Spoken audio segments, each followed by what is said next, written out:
सभी लोगों को नमस्कार। जय सिया राम, हर हर महादेव। श्रावण का पावन पवित्र महीना चल रहा है, इसलिए मैं आप लोगों को एक और विशेष जानकारी उपलब्ध कराना चाहता हूँ। अगर आपने अपने सारे रिश्तों को निभा लिया तो ये समझिए कि आपने सारे ग्रहों के दोषों का निवारण कर लिया। जैसे सूर्य, अगर आपको सूर्य को सुधारना है, आपका सूर्य बेकार है कुंडली में, और आपको सूर्य को आपको अपने अनुकूल करना है, तो आपको अपने पिता की सेवा करनी चाहिए। पिता की सेवा मात्र से, सूर्य पिता का कारक होता है, पिता की सेवा मात्र से सूर्य आपका अनुकूल हो जाएगा। अगर आपकी कुंडली में चंद्र अनुकूल नहीं है, चंद्र के कारण आप किसी न किसी प्रकार से कष्ट भोग रहे हैं, तो आप अपने स्वयं की माता की सेवा कीजिए, उससे आपका चंद्र अनुकूल हो जाएगा। मंगल, अगर कुंडली में किसी न किसी कारणवश आपका मंगल खराब है, तो आप अपने भाइयों की सहायता कीजिए। भाइयों की सहायता करने से मंगल अनुकूल हो जाता है। लेकिन वही अगर आप अपने भाइयों को किसी प्रकार से कोई भी कष्ट देते हैं, दुख देते हैं, परेशानी देते हैं, तो आपका मंगल खराब होता जाता है। बुध ग्रह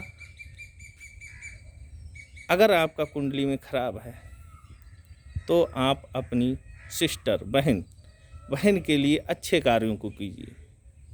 अगर आपने अपनी बहन को किसी न किसी प्रकार से कोई ना कोई दुख कष्ट दिया है, तो बुध आपका खराब होता चला जाएगा। इसीलिए बुध को अनुकूल करने के लिए अपनी बहन के लिए गिफ्ट और जो भी संभव हो सकता है सहायता सहयोग अपनी बहन के लिए कीजिए। बृहस्पति अनुकूल करने के लिए साधु, संत, सन्यासी, ब्राह्मण, गौ, इन सब की आप सेवा कीजिए, बृहस्पति आपका अनुकूल हो जाएगा। और विशेषतः स्त्रियों के लिए, स्त्रियों का अगर बृहस्पति खराब है, तो पति की सेवा करने से भी बृहस्पति सही हो सकता है। शुक्र, अगर आपकी कुंडली में शुक्र किसी न किसी कारणवश खराब है, डिस्टर्ब कर रहा है आपको, तो आप अपने घर में जो ग्रह लक्ष्मी है, यानी आप अपनी पत्नी, स्वयं की पत्नी के लिए किसी प्रकार से कोई कष्ट मत दीजिए, उसको खुश रखने की कोशिश कीजिए। अगर आप पत्नी को कष्ट देते हैं, अपनी ग्रह लक्ष्मी को कष्ट देते हैं, तो आपको दुख, कष्ट, परेशानी और भौतिक सुख साधनों की हानि उठानी पड़ेगी। ये निश्चित है, इसमें कोई भी दो राय नहीं है। इसीलिए शुक्र को अनुकूल बनाए रखने के लिए पत्नी के अनुकूल रहें और पत्नी के लिए जितना संभव हो खुश रखने की कोशिश करें। भौतिक सुख साधनों की वृद्धि होती चली जाएगी, शुक्र भी अनुकूल हो जाएगा। शनि,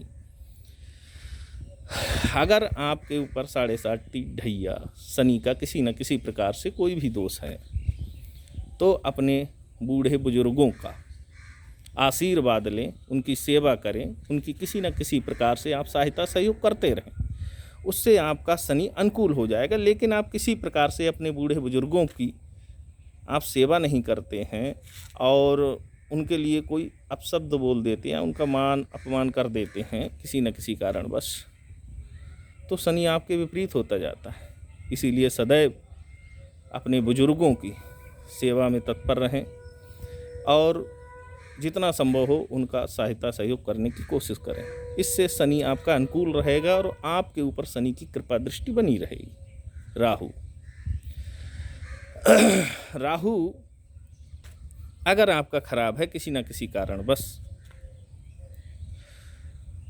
तो राहु के लिए आप मछलियों को आप दाना डालें तालाब में। मछलियों के दाना डालने से, और जो हमने अपने इससे पिछली वाली वीडियो में आपको बताया कि तांबे के नाग नागिन की जोड़ा की पूजा करके अपने ऊपर से उतार के 7-7 बार बहते हुए जल में विसर्जन करना है, वो भी उपाय आप राहु के लिए कर सकते हैं। और इसमें भी आपके जो जानवर, जैसे विशेष रूप से कुत्ता, अगर आपका राहु खराब है, कुत्ते को रोटी डालिए, उससे आपका राहु अनुकूल हो जाएगा।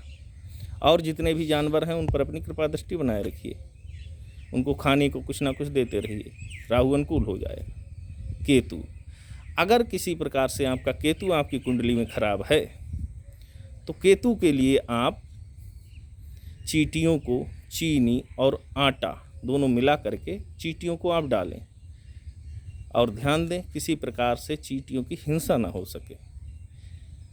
अगर चींटियों की आप ज़्यादा हिंसा करते हैं तो आपका केतु खराब हो जाएगा। और अगर आप चींटियों के लिए दाना डालते रहते हैं, उससे आपका केतु आपके अनुकूल हो जाएगा। ये 9 ग्रहों का है।